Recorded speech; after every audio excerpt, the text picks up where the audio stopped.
Tabe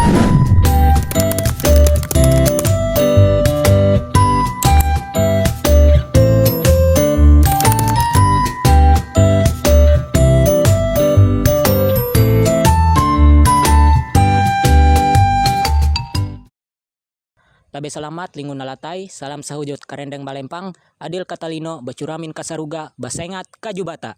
Arus. Perkenalkan, kami dari kelompok 14 yang beranggotakan 6 orang, dengan saya sendiri Arseno Lantara. Saya Aleven Tambun. Saya Ari Arpando. Saya Febri. Saya Yuda Pranata Ginting. Dan saya Junanda Dimas Diputra. Di sini kami akan menjelaskan tugas yang sudah diberikan, yakni mengenai tugas dan wewenang lembaga yudikatif di Indonesia. Lembaga yudikatif merupakan salah satu cabang kekuasaan dalam sistem pemerintahan yang bertugas menegakkan hukum. Yudikatif bertanggung jawab dalam penyelesaian perselisihan hukum baik antara masyarakat dengan pemerintah maupun antara lembaga negara.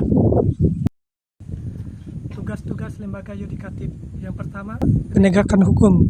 Lembaga yudikatif bertugas untuk menegakkan hukum dengan memastikan bahwa hukum yang berlaku diterapkan secara adil dan setara bagi semua individu tanpa diskriminasi. Yang kedua, penyelesaian sengketa. Lembaga yudikatif juga bertugas dalam menyelesaikan sengketa hukum antara pihak-pihak yang bersengketa. Mereka mendengarkan argumen dan bukti dari kedua belah pihak, kemudian memberikan keputusan yang adil, objektif, berdasarkan fakta dan hukum yang relevan. Yang ketiga adalah perlindungan hak asasi manusia. Lembaga yudikatif memiliki peran yang penting dalam melindungi hak-hak asasi manusia. Di Indonesia ada 3 lembaga utama dalam yudikatif, yaitu Mahkamah Agung, Mahkamah Konstitusi, dan Komisi Yudisial. Yang pertama adalah Mahkamah Agung. Mahkamah Agung adalah pengadilan tertinggi di Indonesia yang memiliki fungsi sebagai pengawas pelaksanaan hukum di semua pengadilan yang ada di bawahnya, baik itu pengadilan umum, agama, militer, maupun tata usaha negara. Dasar hukum diatur dalam UUD 1945 pasal 24A yang dijabarkan lebih lanjut dalam Undang-Undang Nomor 3 Tahun 2009 tentang perubahan atas Undang-Undang Nomor 14 Tahun 1985 tentang Mahkamah Agung. Tugas pokok MA, yang pertama mengadili di tingkat kasasi. MA menangani perkara di tingkat kasasi, yaitu perkara yang sudah diputus oleh pengadilan negeri atau pengadilan tinggi dan para pihak yang berperkara ingin mengajukan banding lebih lanjut. Yang kedua, pengawasan pengadilan di bawahnya. MA mengawasi jalannya pengadilan di bawahnya agar sesuai dengan aturan hukum yang berlaku. Kemudian yang ketiga, membina hakim. Mahkamah Agung juga melakukan pembinaan terhadap para hakim agar melaksanakan tugas mereka dengan baik dan sesuai hukum. Yang keempat, putusan jurisprudensi. MA dapat mengeluarkan putusan-putusan yang penting yang kemudian dijadikan sebagai jurisprudensi atau pedoman hukum yang menyelesaikan perkara yang serupa di masa depan. Contoh kasus yang ditangani MA yakni kasus korupsi Bank Senturi, yang dimana dalam kasus ini MA memutuskan vonis terhadap para terdakwa yang terlibat dalam korupsi Bailot Bank Senturi. Kasus ini sangat kompleks karena melibatkan banyak pejabat negara dan institusi keuangan, serta menimbulkan kerugian negara dalam jumlah yang besar. Yang kedua, Mahkamah Konstitusi atau MK. Mahkamah Konstitusi adalah lembaga yudikatif yang secara khusus berwenang menguji undang-undang terhadap Undang-Undang Dasar 1945 dan penyelesaian sengketa kewenangan antara lembaga negara. Dasar hukum.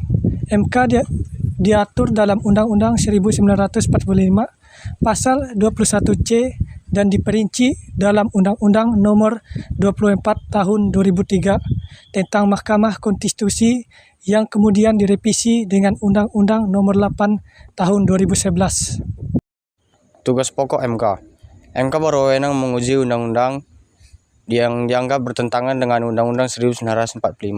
Apabila undang-undang tersebut dinyatakan tidak konstitusional, maka undang-undang tersebut tidak berlaku lagi atau harus direvisi. Menyelesaikan sengketa antara lembaga negara MK mengenai perselisihan kewenangan antara lembaga-lembaga negara yang diberikan oleh Undang-Undang 1945. Mengadili pembubaran partai politik, MK memiliki wewenang memutuskan pembubaran partai politik jika partai tersebut dianggap melanggar hukum atau undang-undang. Memutus perselisihan hasil pemilihan umum, MK seringkali menangani gugatan terkait hasil pemilu atau pilkada yang diperdakwakan oleh pihak-pihak yang kalah. Contoh kasus yang ditangani MK, kasus judicial review, Undang-Undang Ciptaan Kerja pada tahun 2020. MK menerima pengajuan judicial review terhadap Undang-Undang Nomor 11 Tahun 2020 tentang Ciptaan Kerja. MK memutuskan bahwa prosedur pembentukan undang-undang tersebut tidak sepenuhnya sesuai dengan Undang-Undang 1945, sehingga perlu perbaikan, dan jangka waktu 2 tahun. Yang ketiga ada Komisi Yudisial. Komisi Yudisial adalah lembaga yang bertugas menjaga dan menegakkan kehormatan serta keluhuran martabat hakim, sekaligus melakukan pengawasan perilaku hakim. Dasar hukum Komisi Yudisial itu diatur dalam Undang-Undang Dasar 1945 Pasal 24B dan diuraikan dalam Undang-Undang Nomor 18 Tahun 2011 tentang Komisi Yudisial yang merupakan perubahan dari Undang-Undang Nomor 22 Tahun 2004.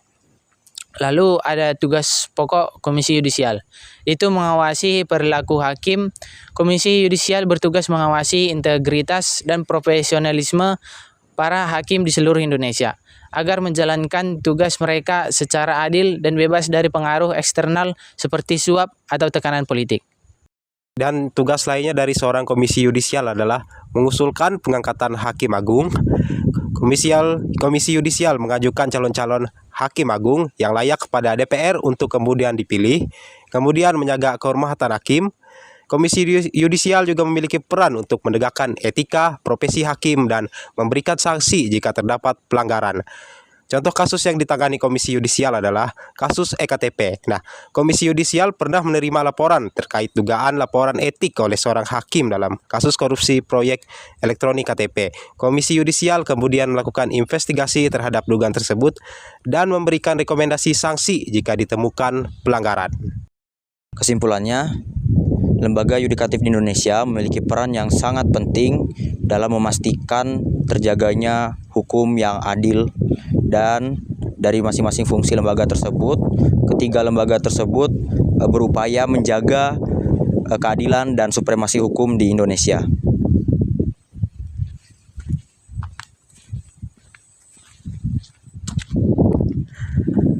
Sekian pemaparan materi dari kelompok kami.